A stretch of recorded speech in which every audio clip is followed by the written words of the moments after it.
انسانی ہسٹری میں سب سے بڑا شرک بت پرستی کے نام پہ نہیں ہوا بلکہ ایک پیغمبر کے نام پہ ہوا ہے, جیسس کرائسٹ. اور اس میں پیغمبر کا قصور نہیں ہے, وہ تو وجیہن فی الدنیا والآخرہ ومن المقربین ہے.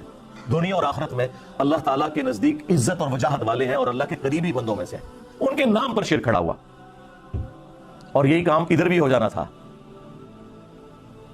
اور پوری امت گمراہ ہو جاتی, جس طرح حضرت عیسیٰ ابن مریم کی ساری امت گمراہ ہوگی اگر اللہ کے نبی الاسلام کا سینسٹیوٹی کا لیول وہ نہ ہوتا.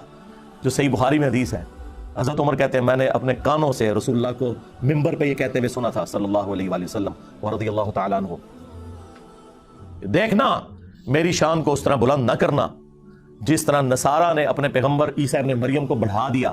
میں اللہ کا بندہ اور اس کا رسول ہوں, مجھے اللہ کا بندہ اور اس کا رسول ہی کہنا.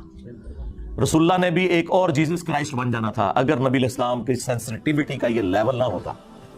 دیکھیں اللہ تعالیٰ ہمارے, اگر اللہ عیسیٰ کو, ان کی ماں کو, سب کو ہلاک کر دے, اور سب میں پھر سارے ہی آگے, سارے جن, سارے فرشتے, سارے پیغمبر, سارے بزرگ, سارے باپے, تو کیا یہ ساروں کی توہین ہوگی؟ نہیں. جب توحید اسٹیبلش ہوگی پھر بات اسی طریقے سے ہوگی. ہمارے نبی کے بارے میں بھی آیا قل ارائیتم ان اہلکنی اللہ ومن معی او رحمنا فمن یجیر الکافرین من عذاب علیم. نبی تم فرماؤ کہ بالفرض اگر اللہ, یہ بالفرض تو ہم احتراماً لگاتے ہیں ساتھ تاکہ یہ فتویٰ نہ لگائیں, وہاں نہیں بالفرض لکھا ہوا. کیوں اللہ تعالیٰ کو کیا ضرورت ہے کہ کسی کو کلیریفیکیشن دے کہ میرے جیسا ہے ہی کوئی نہیں اور انبیاء شاہی کوئی نہیں. اللہ کو یہ بات کہنے کے لیے کوئی کرٹسی میں جانے کی ضرورت ہے؟ اللہ تو ڈائریکٹ بات کر رہا ہے. اے نبی سے فرماؤ اگر اللہ مجھے ہلاک کر دے, ہلاک, اور میرے سارے ساتھیوں کو, تو ہمارا کوئی اختیار نہیں اللہ کے مقابلے پر. تو کافر کس زوم میں ہے کہ کافروں کو اللہ کے عذاب سے کوئی بچا سکتا ہے؟ کمال ہے. میں کہتا ہوں کس لیول پہ اتر کے باتوں کو سمجھایا جا رہا ہے.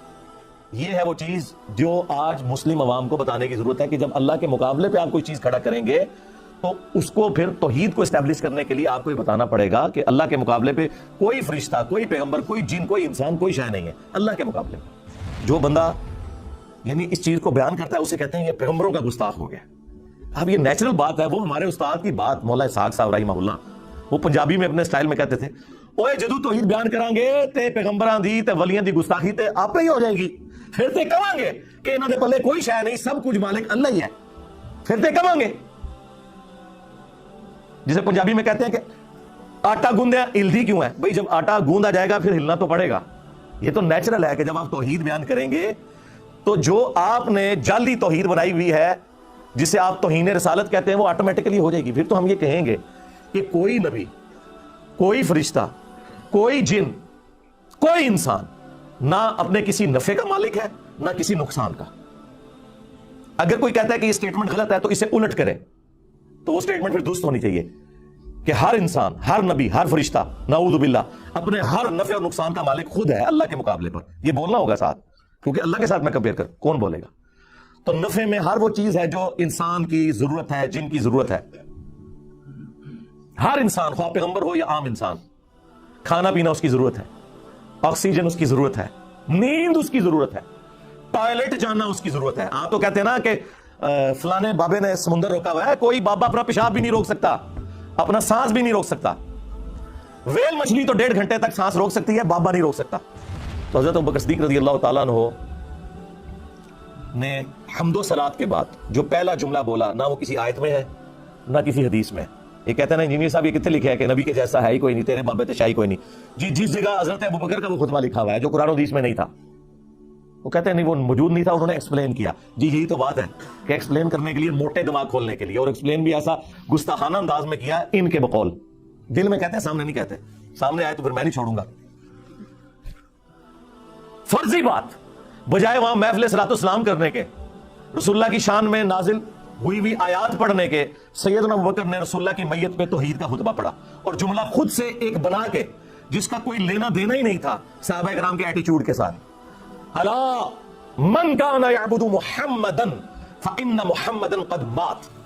کان کھول کر سن لو تم سب, تم میں سے جو کوئی بھی محمد کی عبادت کرتا تھا جان لے کہ محمد مر چکے, مر چکے. فان محمدا قد مات. وصال شریف نہیں کہا, حالانکہ وہ بھی عربی کا لفظ ہے. وفات شریف نہیں کہا, وہ بھی عربی کا لفظ ہے.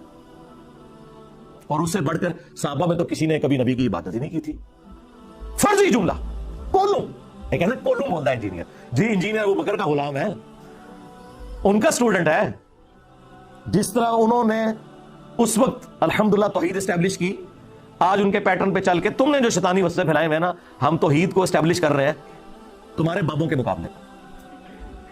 ومن کان یعبد اللہ فإن اللہ حی لا یموت, اور جو کوئی اللہ کی عبادت کرتا تھا وہ جان لے کہ اللہ تعالیٰ زندہ ہے, اسے کبھی موت نہیں آئے گی. یہ جملہ انہوں نے پہلے بولا, اس کے بعد انہوں نے آیات پڑھی. اور دیکھیں میں کتنا شریف ہوں, آپ کے شر سے بچنے کے لیے پہلے میں حدیثیں بیان کرتا ہوں, آیتیں بیان کرتا ہوں, اینڈ پہ میں کہتا ہوں کہ باب تشیع کوئی نہیں. لیکن سیدنا ابوبکر نے پہلے کیا کہ اللہ کے مقابلے پر کسی کی عبادت نہیں ہو سکتی, خواہ وہ کوئی پیغمبر بھی ہو, اور پھر آیت پڑھی. آیت بالکل ڈیفرنٹ تھی لیکن اس میں سے رزلٹ یہ نکالا. قرآن میں تو قصہ آدم اور ابلیس 7 دفعہ ہے, اس میں تو کہیں نہیں لکھا کہ شیطان نے یہ کہا تھا کہ اللہ کے جیسا ہے ہی کوئی نہیں, آدم تشیع کوئی نہیں. اس نے یہ کہا تھا میرے جیسا ہے ہی کوئی نہیں, آدم تشیع کوئی نہیں. اس نے آدم علیہ السلام کے مقابلے پہ بابا کھڑا کر لیا تھا جو تم لوگ کرتے ہو. وہاں وہ بابا خود تھا, یہاں تم نے اپنے بابے کھڑے کیے ہیں. کبھی کسی بزرگ کو کھڑا کر لیتے ہو, کبھی کسی امام کو کھڑا کر لیتے ہو, اور کبھی نعوذ باللہ زبردستی کسی پیغمبر کو لا کے کھڑا کر دیتے ہو. پیغمبروں کا کوئی قصور نہیں, تمہارا قصور ہے. سورۃ الاعراف پڑھ کے دیکھ لیں, اللہ تعالیٰ نے وہم نکالا ہے. اللہ نے پوچھا ہے کہ تجھے مسئلہ کیا ہے, تو اس نے کیا جواب میں کہا تھا, انا خیر من, میں اس سے بہتر ہوں. تو نے مجھے آگ سے پیدا کیا, اسے مٹی سے پیدا کیا. اس نے یہ تو کہا ہی نہیں ہے کہ اے اللہ میں تجھے سجدہ کروں گا, اس کو نہیں کروں گا. یہ تو جھگڑا ہی نہیں تھا. اگر یہ بات کرنی ہوتی تو حضرت جبرائیل علیہ السلام کر لیتے.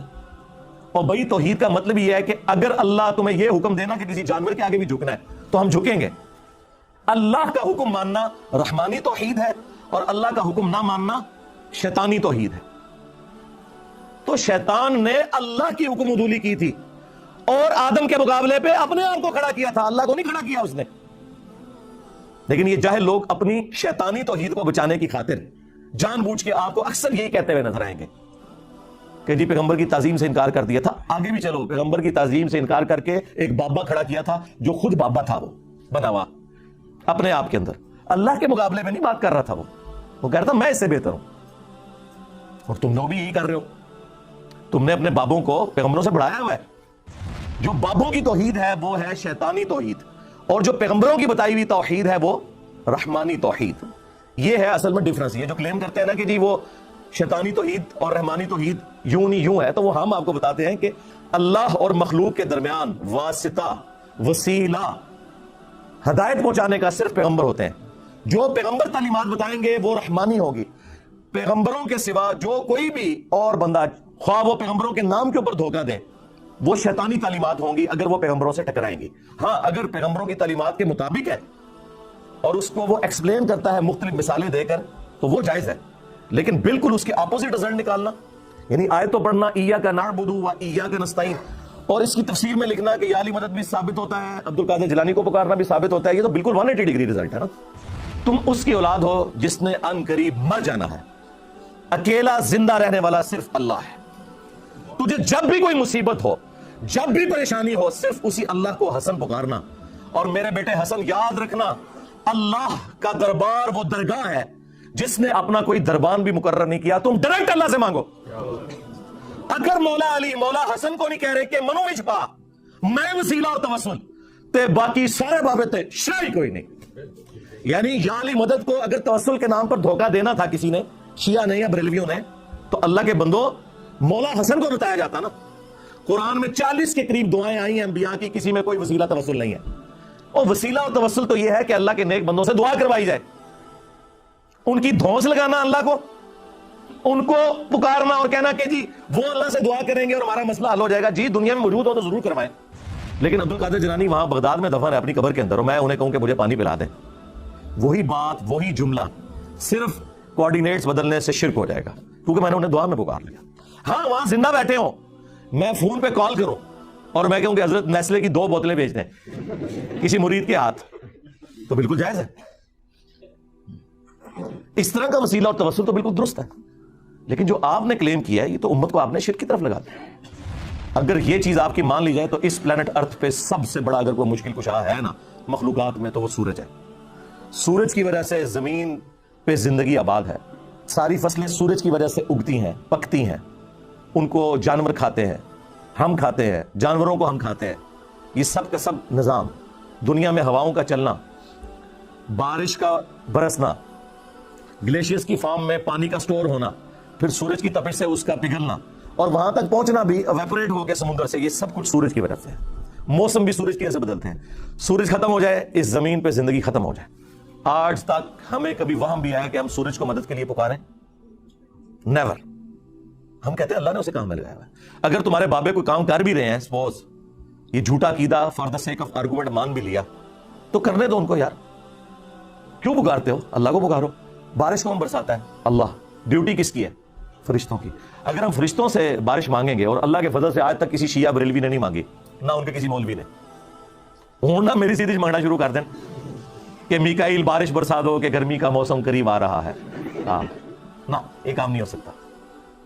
بخاری مسلم میں آیا نبی علیہ السلام نے صلاۃ الاستسقاء، بارش مانگنے کی نماز پڑھی، اس کے بعد دعا فرمائی ہے، دیٹس آل۔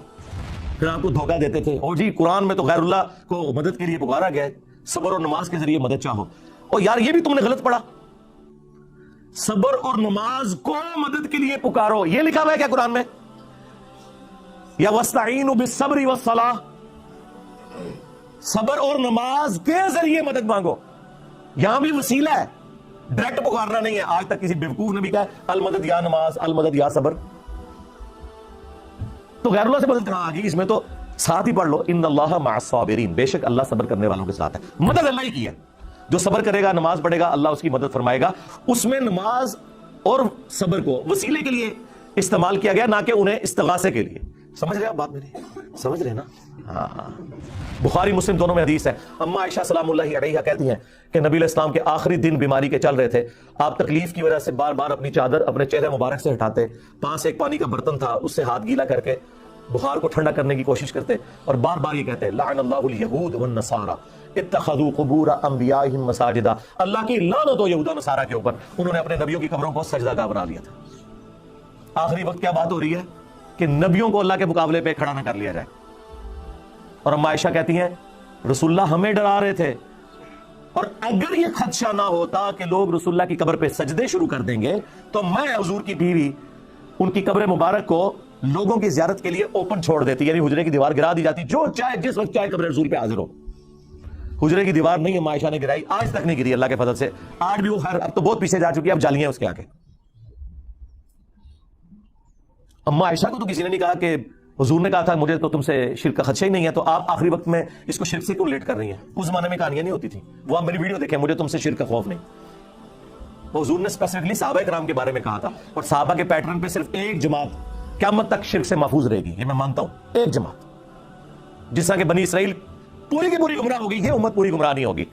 اس لیے حضور نے کہا تھا مجھے اپنی امت سے شرک کا خوف نہیں کہ یہ ساری مشرک ہو جائے۔ باقی وہ ویڈیو آپ دیکھ لیں، حضور تو صحیح بخاری میں حضرت عمر کہتے ہیں میں نے ممبر پہ حضور سے خود سنا ہے کہ دیکھنا میری شان کو اس طرح بلند نہ کرنا جس طرح نصارہ نے اپنے پیغمبر کو بڑھا دیا تھا، عیسیٰ ابن مریم کو، میں اللہ کا بندہ اور اس کا رسول ہوں، مجھے اللہ کا بندہ اور اس کا رسول ہی کہنا۔